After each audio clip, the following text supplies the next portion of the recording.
journalist, tricking me like that. The angle of the camera's view doesn't match the photo in the papers that he definitely took yesterday. Now it's clear how he managed to take the pictures of the gravedigger behind my back. He was here before us. Then he played a little trick to disguise how he got those pictures. Mr. Nathaniel Forrest might be behind all this. Murders and gossip every day. Just to increase the sales of his rag. If I ever get into jail, I'll shake the soul out of him.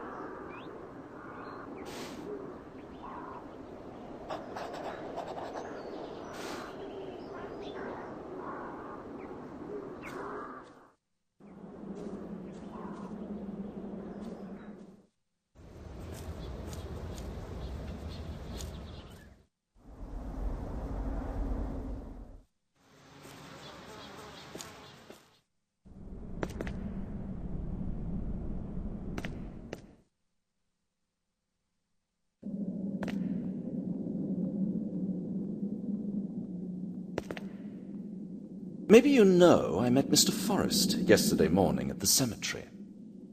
He was in such a hurry that he forgot his camera. That's nothing unusual. Do you know what surprised me? The photographs in the papers do not match the angle of the camera position. Strange, isn't it? So he took more shots. That's normal. It's a matter of light and so on. No, he didn't have that much time. I'm sure he managed one shot at the most. So, what's your version of the story? If you're waiting for me to tell you, I don't know. That's not necessary. There's only one possible explanation. He was there first, and then he put on a little show to make a fool out of me. That's not how it went. How did it go, then? Isn't it true that the only thing that sells your papers are recent, mysterious murders? What would Mr. Forrest be capable of doing just to keep the public's attention? What about killing somebody and then framing Sir William? But when Sir William died, the golden age ended. He must have taken the body away to create another filthy story, claiming he was still alive and murdering. You're insane. The gravedigger probably troubled him, so he took care of him, but he saved the best for last. The journalist must have had a trusted accomplice. He would never have done it alone. Your silence proves how faithful you are. It's clear that only you can be the accomplice. Confess, how many murders are you responsible for? None. That's just rubbish. Oh my God, I haven't killed anybody. It doesn't matter anymore. The prosecution will have a different opinion. Think about it. I think I hit the bullseye. He seems to be pondering something. I think this is a good sign.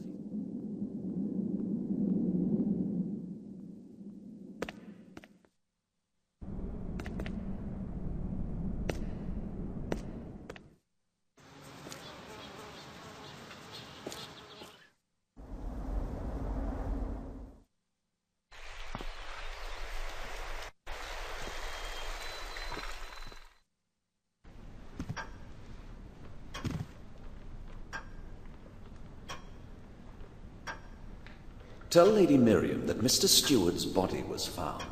I think she'll be familiar with the name. Oh my goodness, isn't it over yet? Far from it. I'll tell her right away.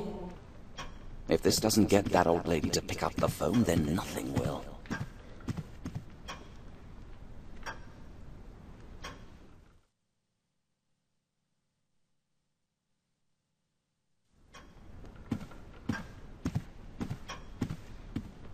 Milady will call you in a minute. Your news upset her very much. I do apologize.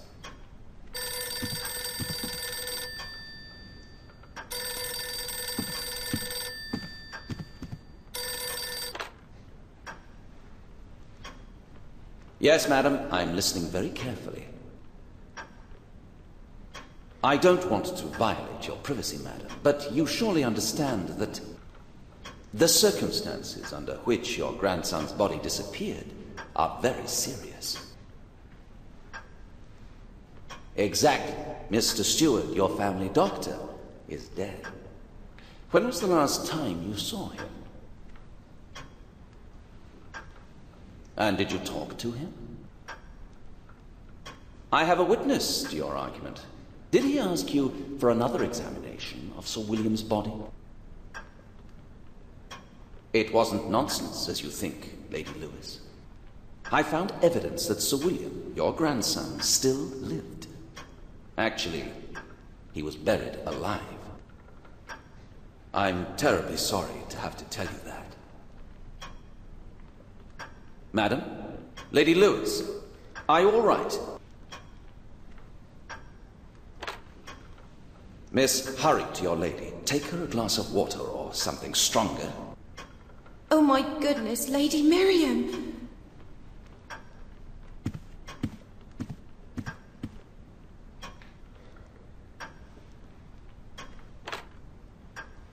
Lady Lewis? Thank God. Are you all right? I sent the maid to you. I'm terribly sorry, but all the evidence seems to make clear what happened that night.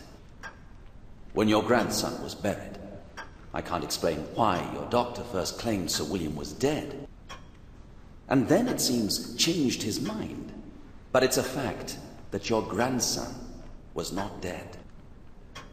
I'll spare you all the details, dear lady, but please consider my advice. I'd like one of my best guards to stay here. He will protect you and intervene if necessary. I understand you don't wish it, but there is a chance Sir William is alive and that he will come back home. No, of course I'm not going to hunt him. He suffered from a terrible shock, and he'll need medical assistance. But at the same time, I can't rule out the possibility he'll be aggressive. 2 people died, madam. All right, this is your decision, and I'm inclined to respect it. But I have to warn you. If Sir William returns home, immediately inform the police. Good day. Her reaction was convincing. Pity I had to tell it to her in such a way. But I needed to make sure she has nothing to do with the case.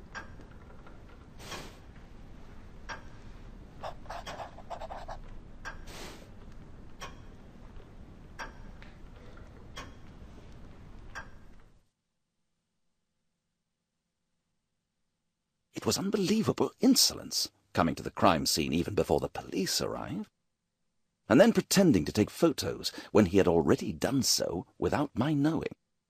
Could he fake the murder and blame it on the hated nobleman? She has nothing to do with the case. I'm sorry I caused her so much trouble. I'm crossing her off the list. Long years of slanders, false accusations, and plenty of bloody murders attributed to the only man hated by the whole town. A gold mine for newspapers bold enough to invent and publish any lie they can think of. Are they capable of going so far as to kill?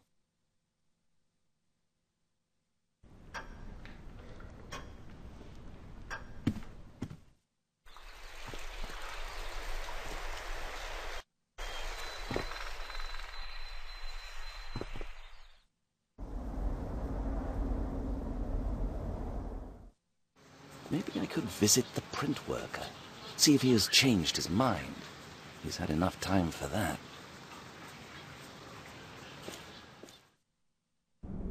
A detective. Do you have a minute? You just won't believe this. The printer wants to talk to you. Did he say why? No, but he seems willing to confess. I'll see him right away, thank you.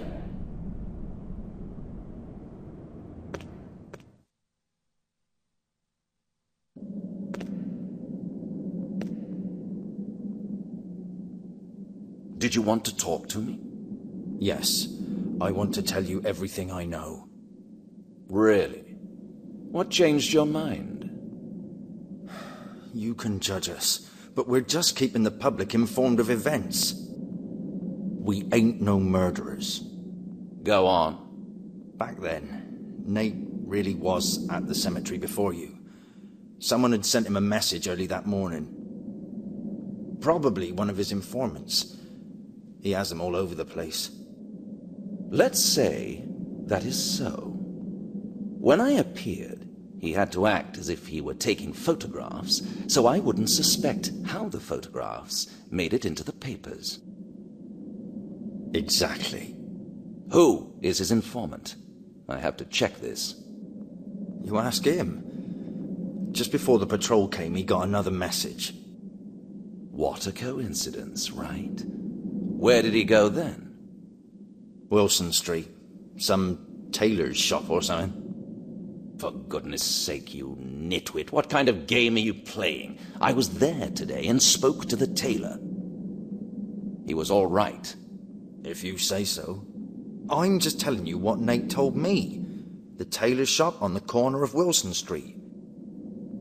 You do with it whatever you please. Why would the journalist be interested in the tailor? What's going on here?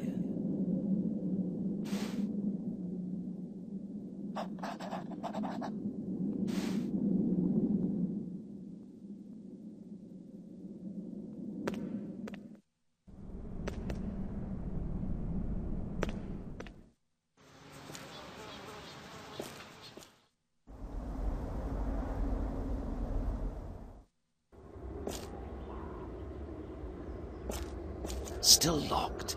Did the tailor say anything about a spare key?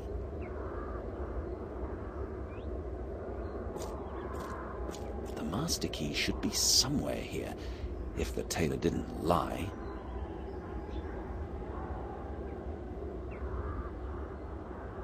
He didn't. Here it is.